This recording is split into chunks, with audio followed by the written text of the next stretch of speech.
Bharatiya Janata party के पूर्व प्रदेश अध्यक्ष रहे,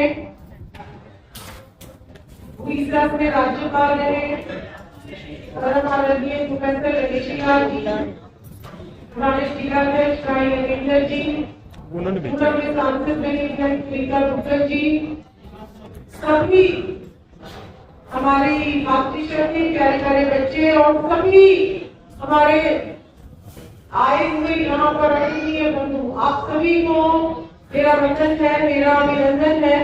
कहने के लिए हैदराबाद सभा का कार्यक्रम है, लेकिन मैं देख रही हूँ कि सभी राज्यों के लोग यहाँ पर बैठे हुए हैं, सभी को मेरा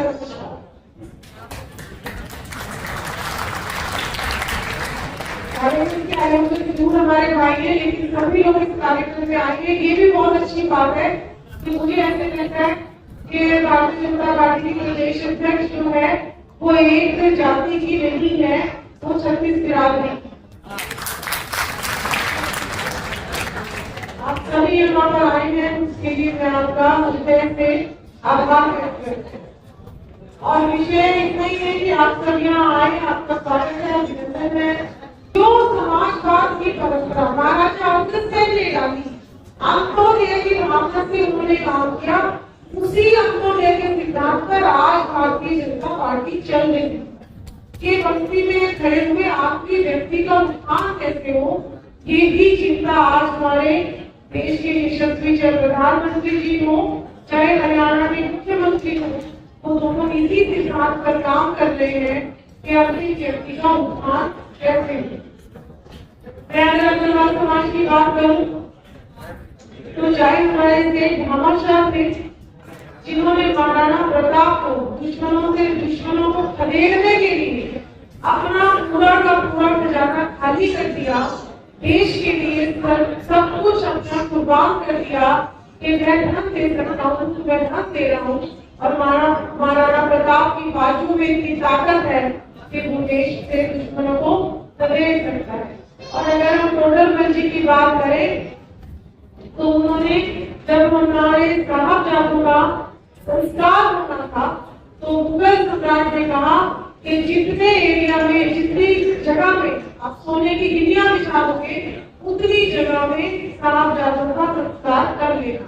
और उससे पहले सीधी सीधी गिनिया बिछाई 4 गज की जगह लेने के लिए, उसने पहले सीधी सीधी गिनिया बिछाई, लेकिन उनको लगा ये तो कम है, फिर उसने कहा खड़ी करके गिनिया रखो, उन्होंने फिर खड़ी करके गिनिया रखी।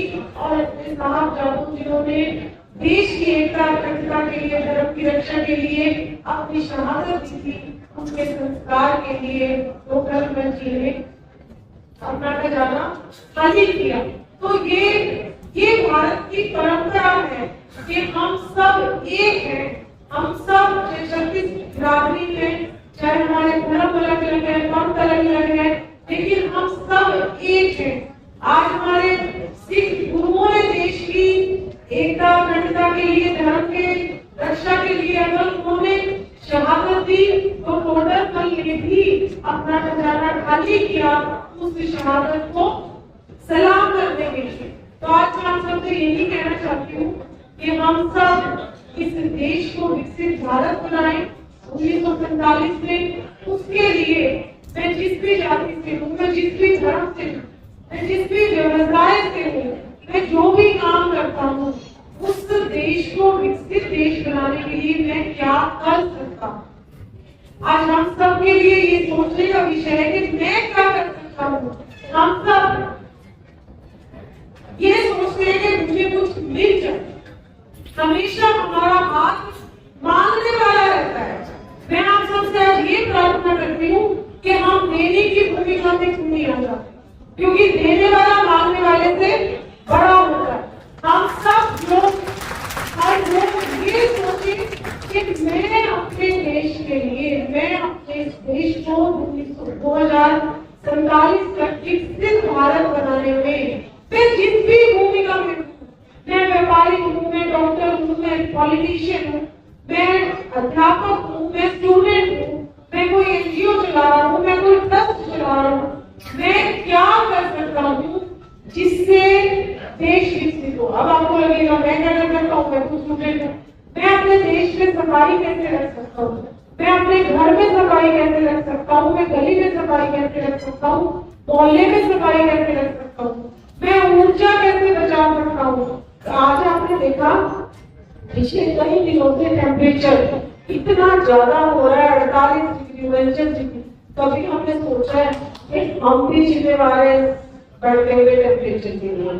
हमारे एसी लगातार चलते रहते हैं, 18 डिग्री 19 डिग्री पर एसी चलते हैं, जबकि 22 डिग्री से नीचे चलाने की उनको जरूरत नहीं होती। लेकिन जब नहीं भी जरूरत होती तब भी हम एसी चलाकर छोड़ते। मैं मानती हूँ कि अंदर का एरिया तो ठंडा हो जाएगा, लेकिन जितनी एसी गर्म हवा बाहर छोड़ रहे हैं लगातार, तो बाहर का टेम्परेचर आप देखो किस तरीके से हाई हो रहा है। हम लगातार पेड़ काटते हैं। क्या कभी हमने सोचा कि जितनी लकड़ी मैं अपने पूरे जीवन में इस्तेमाल करूंगा और मरने के बाद भी चिता में इस्तेमाल करूंगा, क्या हम सोचते कि उतने पेड़ हम लगा के चाहिए? हम पेड़ लगाते हैं लेकिन फेसबुक पे फोटो खिंचवाने के लिए लगाते हैं। उसमें से उसके बाद 90% पेड़ मर जाते हैं, क्योंकि हम पानी देने को जाते नहीं है, क्योंकि हमने वृक्षारोपण किया और हमारा सोशल मीडिया में आ गया कि हमने पेड़ लगा दिया, लेकिन वो पेड़ चला गया, वो पेड़ मर तो नहीं गया। उसकी भी चिंता हम सब लोगों को करनी है। तो ये बढ़ता हुआ टेम्परेचर, अभी हम एक तरीके से सूखे की कगार पर खड़े हुए हैं, क्योंकि बारिश अभी तक आई नहीं है। इन सब चीजों की चिंता हम सबको मिलकर करनी पड़ेगी। कई बार लगता है ये तो बड़ी बड़ी बातें, लेकिन ये बड़ी बड़ी बातें नहीं है। बूंद बूंद से सागर बनता है, और छोटे छोटे प्रयास करके वो लास्ट में एक बड़ा प्रयास बन सकता है। हम किसी बच्चे की पढ़ाई में मदद कर सकते हैं क्या? अभी उनका व्हाट्सएप का पता चला था कि ये यूनिवर्सल मामा है, बेटियों का भाग करते हैं, तो मतलब यही है कि बेटियों की शॉपिंग में मदद करते हैं। तो जो भी काम मैं कर सकता हूँ, मैं किसी अशिक्षित व्यक्ति को खुद पढ़ा सकता हूँ क्या?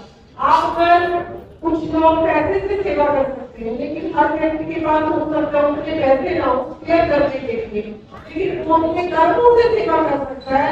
हम 24 गुना किसी के लिए क्या कर सकते हैं, इसका विचार अगर हम करेंगे तो 2047 में भारत विकसित भारत अवश्य बनेगा। और एक लास्ट बात, अग्रवाल समाज के बहुत सारे लोग यहाँ पर बैठे हुए, हमारे समाज में बेटियां भी बहुत सारी बैठी हैं, मदर्स भी बैठी। हमें लगता है कि मैरिज इज द डेस्टिनेशन, लड़की की शादी करती तो हमारा काम कंप्लीट हो गया, लेकिन लड़की की शादी करने से आपकी जिम्मेदारी पूरी नहीं होती। लड़की को पढ़ा लिखा कर अगर वो अपने पैरों पर खड़ी है तब आपकी जिम्मेदारी पूरी होती है। सिर्फ शादी करने से आपकी जिम्मेदारी पूरी नहीं होती। तो इसलिए बेटियों को जहाँ तक ये पढ़ना चाहती है वहां तक हम इनको पढ़ाएं, और उसके बाद जो कैरियर ये चुनना चाहती है उस कैरियर को चुनने में इनका मदद करे। क्योंकि मैं भी तुम्हारे का जैसे छोटी सी जगह पर आती हूँ और वहाँ पर मेरे परिवार में ये डिमांड था कि 8वीं 10वीं लगाओ और लड़कियों की शादी कर दो, लेकिन अगर मेरी माँ मेरे लिए ना आई तो मैं डॉक्टर नहीं बनती। अगर मैं डॉक्टर नहीं बनती तो मेरे अंदर इतना आत्मविश्वास नहीं आता। आज डॉक्टर हूँ, अपने पैरों पर खड़ी, मेरे अंदर एक आत्मविश्वास है, तो मुझे ऐसे लगता है कि मैं इस दुनिया में जीत सकती। तो विश्वास हमको अपनी बेटियों में भरना पड़ेगा, क्योंकि बेटियां बेटों से बिल्कुल भी कम नहीं है। हम जो महिलाएं होती हैं हम मल्टीटास्किंग कर सकती हैं, हम घर भी संभालते हैं, बच्चों को संभालते हैं, अपना बिजनेस भी संभालते हैं और राजनीतिक क्षेत्र में तो वो काम भी करते हैं। हम सब कुछ कर सकते हैं, लेकिन हमें वो करने के लिए जब योग्य बनाने की बारी आती है तो माँ बाप हाथ ना खींचे, बेटियों को आगे बढ़ाए। इतना सही मेरा बहुत बहुत धन्यवाद।